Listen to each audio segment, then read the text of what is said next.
Many people wonder where my secret lies. I'm not cute or built to suit a fashion model size. When I start to tell them, they think I'm telling lies. I say, it's in the reach of my arms, the span of my hips, the stride of my step, the curl of my lips. I'm a woman, phenomenally. I walk into a room just as cool as you please, and to a man the fellows stand, or fall down on their knees. Then they swarm around me, a hive of honeybees. I say, it's the fire in my eyes, the flash of my teeth, the swing in my waist, the joy in my feet. I'm a woman, phenomenally. I'm JANELLE McGregory. I'm from Chicago, Illinois. I'm a sophomore English major here at Spelman College. I'm a dancer. I consider myself an artist. I also consider myself an advocate for human rights. Hi, my name is SYNCLAIRE BUTLER. I'm definitely a feminist. I'd like to say liberal, but a lot of people call me radical. I'm a sexual violence awareness advocate and activist. I do a lot here on campus for sexual violence awareness. My name is ALAYA Martin, a sophomore women's studies major, public health minor at Spelman College. And right now I kind of label myself as a community member. I really am still coming into myself, and I really just do things because I feel passionate about them. Hello everyone, my name is FENNELLA, and I'm a creator of visual, literary, and audio ecstasy. I attend the illustrious Spelman College. I am a junior English major from Silver Spring, Maryland, by way of Sierra Leone, West Africa. Mia Bush, a philosophy major, comparative women's studies minor, scholar activist, black feminist, and change agent. My name is MARIAH, a sophomore computer science major, religious studies minor at Spelman College. Hi, my name is MAURITA. I'm a sophomore computer science major at Spelman College. Hi, I'm LACEY. I am a sophomore at Spelman College. I am a sophomore political science major, history minor from Columbia, Maryland, and I am a political leader. Hey, my name is ASHIA. I'm a sophomore political science major from Baltimore, Maryland, and I serve as a community organizer. I started and founded the organization Beyond Curves here at Spelman. I think that I am a service to my community because I try to direct people to just think about things in a different light and to think about themselves in a different light. We the People Help the People is an organization I started on campus last year just to try to do things that will uplift the homeless community, and this is something that I'm passionate about. And even though I started this, on campus, my intention wasn't to, direct a huge change. Like, I just wanted to do things that I feel like I should be doing. Like, there's no reason why people should be out on the streets, homeless, cold, dying and not having food and not having essentials that we take for granted. And that's just how I feel about it. So I wanted to help, and that's what I'm going to do at the end of the day. I just started an organization in Chicago. It's called the Black History Project. And what we do is we take Black history, mostly that I've learned at Spelman, and we teach it to the youth. We teach it to them in a fun way so that they don't feel like they're in school. But that's one of the things that I feel like is a huge issue in our community. Our Black brothers and sisters do not know where they come from. They do not know their history. They do not know that they are amazing and they're great. All they know is what the media feeds them, and all that they know is what the school systems feed them. And what the school systems feed them is not what we need at all. What they're learning is history that has been created to erase who we are. So we don't remember, who we are before slavery, who we were as kings and queens, and even just like people who had this rich culture. And in America, I feel like Black people in America, a lot of us are lost. We don't know, what we want, who we want to be, who we want to aspire to, because we don't see all these beautiful Black people that came before us.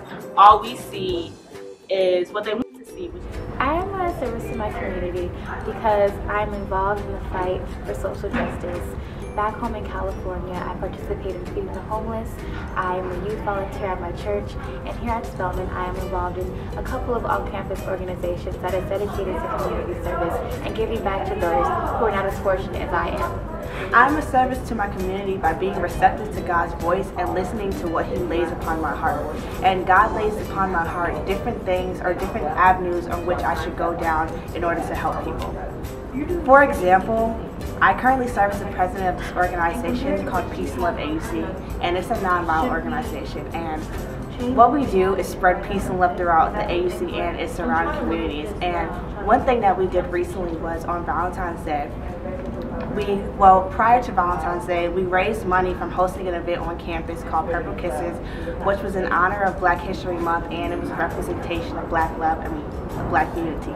And from the proceeds that we raised from Purple Kisses, we gave makeovers at a homeless shelter called the City of Refuge, which is an all-women's homeless shelter in the West End.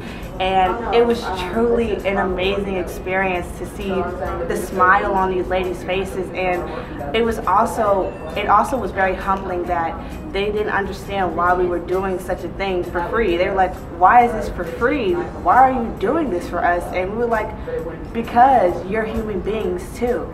And it's just like, it's the passion that we have in our hearts to truly help others, and just being able to lead an organization and just being able to come up with ideas and seeing them come to life is truly an amazing experience. And that's just one little thing that I try to do.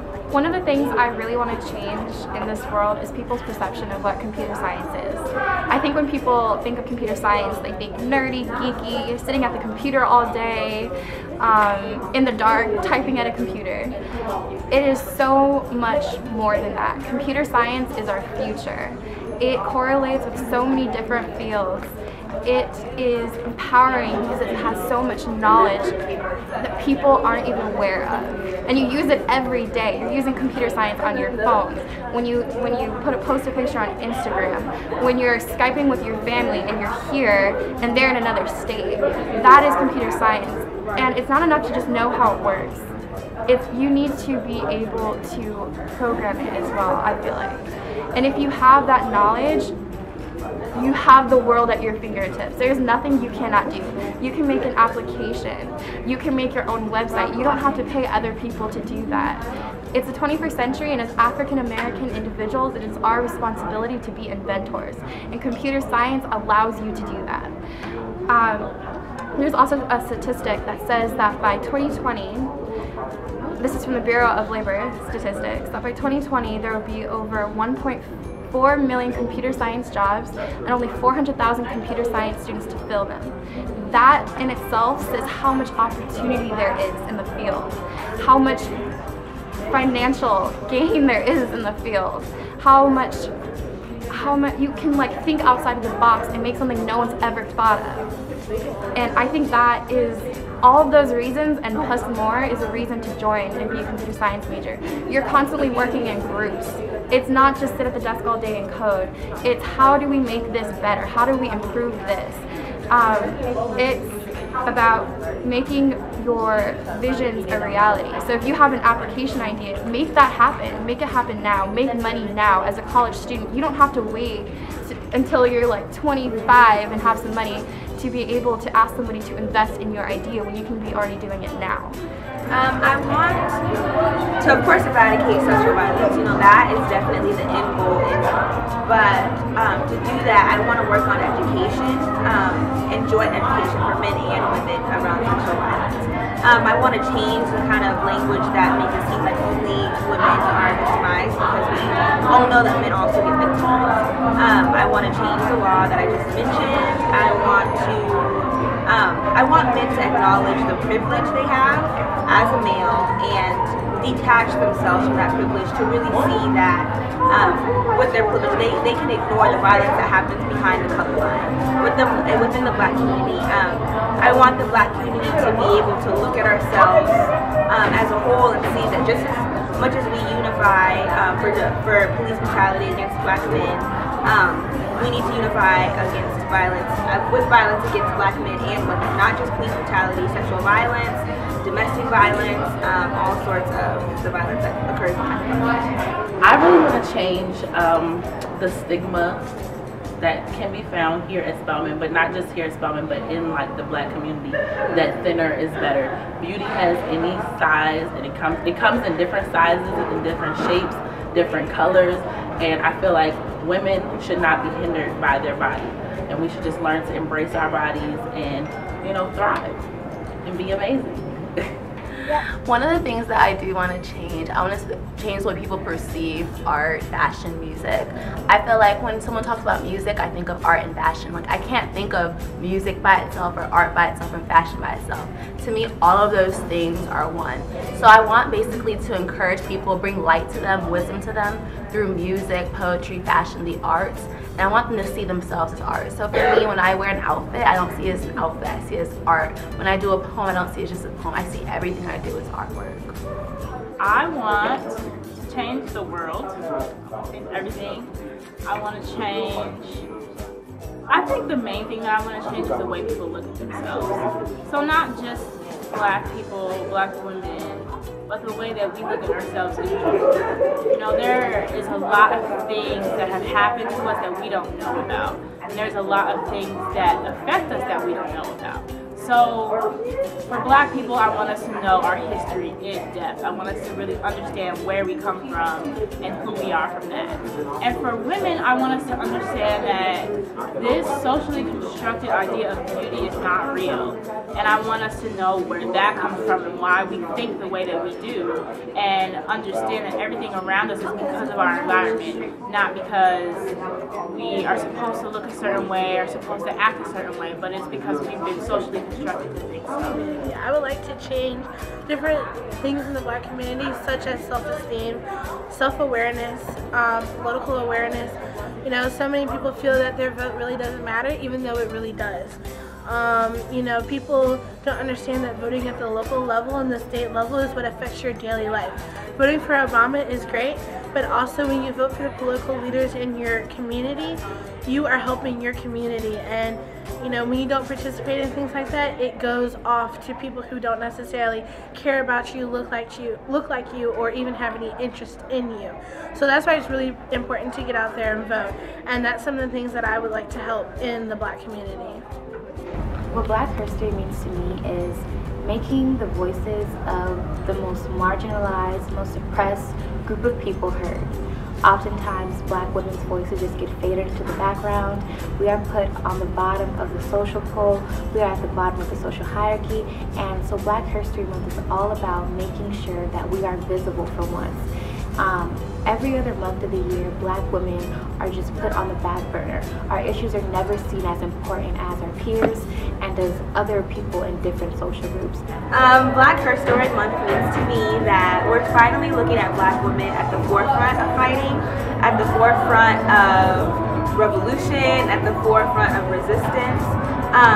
It's finally letting us speak and be recognized eloquently in a way that we've been fighting for the Black community since the dawn of time. Black women are very undervalued when it comes to the struggle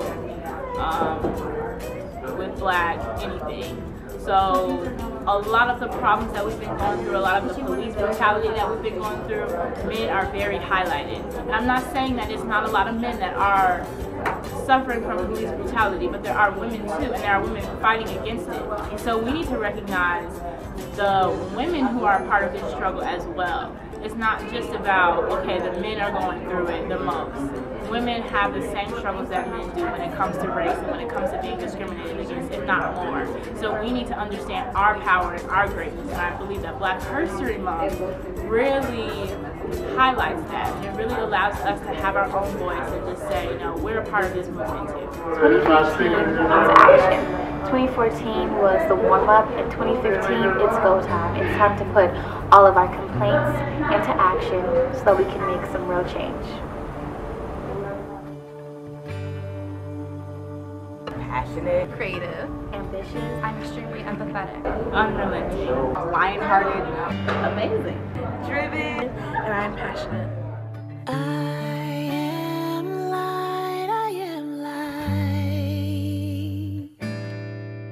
Say now, sister, you know what's right.